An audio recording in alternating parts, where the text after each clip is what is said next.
Hey everyone, this is a special episode with Majed Abusalama. He is the director of We Are Not Numbers, and he is originally from Gaza, currently based in Berlin.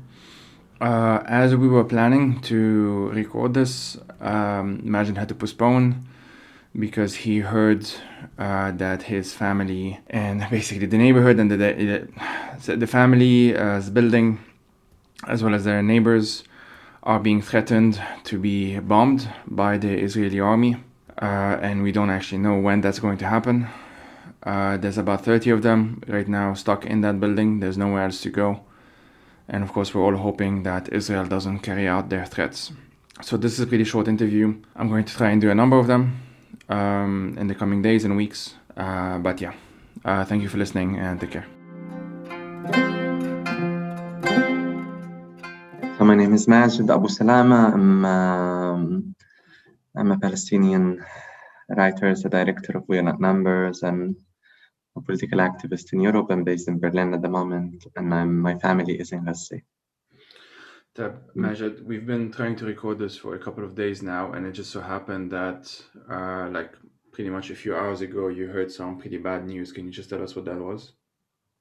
That's actually the stories of our one of the Palestinian stories, the most extreme of them, excessive, extreme repression and fascism, I would call, of the Israeli criminal state that continues to enter every detail of our life, repress it and oppress it in many forms, and continues as we see in Gaza at the moment. It is horror, it's terror, it's beyond the imagination of us who have lived there and experienced the Israeli bombardments and in such location. They eliminating actually families, neighborhood, they erase it from this planet. And as I'm saying today, I was telling you, Joy, just before that we start this, I received a message from my parents, text about 4 hours ago saying, Majed, we have received a call that our neighborhood and all the streets where my parents live will be bombardments, will be bombed. The story is the story, I think it might be not clear to others, but this is the Zionist ideology, it's the Zionist racist ideology that is criminal, that is based on ethnic cleansing of indigenous groups, that neo-colonial movement that came from Russia and Western world to actually put base for them in Palestine and colonize Palestine, and through colonizing us and controlling our spaces, our intimate spaces, invading every place, appropriating any things we have of our cultures, food, and life actually, and make us not control of anything other than survival.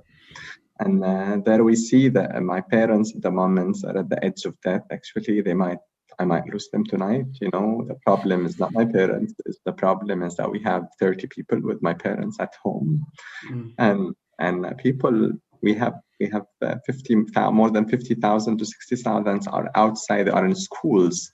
They evacuated their homes. Lots of houses were bombardments. The kind of destruction that Israel have created this time is actually beyond an imagination. They are actually, the destruction have not left us with them. It's not the story. The story mainly is the crimes that we see, the war crimes, the crimes against humanity that we see and witness by Israel, where Israel is actually have a massive immunity worldwide. And this massive immunity can be clearly seen by actually the EU being have made their emergency meeting in Saturday. I've seen the statements of concern and worried, which is an empty word. We always hear of them. So and when they actually wanted to make them emergency, while my parents and my family and my friends and the organization that I'm actually running in Gaza, We Are Not Numbers, all those people I'm under a huge stress, because it's hard to feel in any second that we have a text might come that can tell you that you are actually losing all of them. Yeah, we are very angry. we are very we are resisting. Yeah, we're standing. We have no other choice. We don't have the privilege not to resist. We only have the privilege to resist. And that is the Palestinian resistance and the Palestinian people resistance are standing in front of facing one of the most militarized nations in the world and countries in the world and regimes, this fascist regime that takes its money from Western countries, such as billions from the US, over about 4 billion a year, and from Germany about 1 to 2 billion a year, and other countries where they have lots of complicit collaborations with them, whether in a diplomatic level or a military and technology and surveillance level. Yeah, everybody who's complicit in the killing of my parents, I will hold them accountable myself, as I'm holding everybody in Europe accountable to the killing of every families in Palestinian, whether it's in Gaza or in Sheikh Jarrah or in anywhere. Actually, it's not the ICC who will hold them accountable, because we know those Western institutional structures is all complicit, taking way so much time, the same way they took 73 years to actually giving nothing to all the refugees that is scatters of Palestinian all over the planet.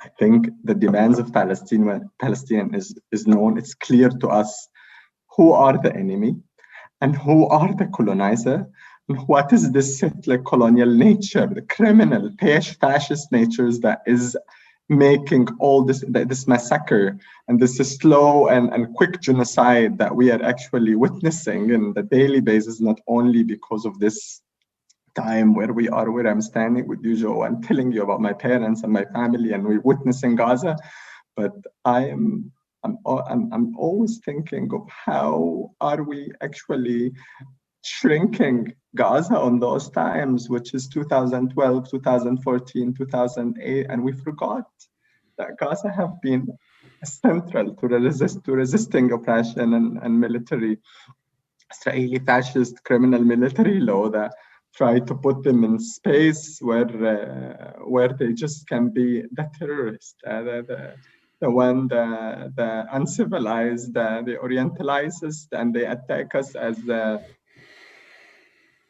and they test weapon on us and drop brains of weapons every day.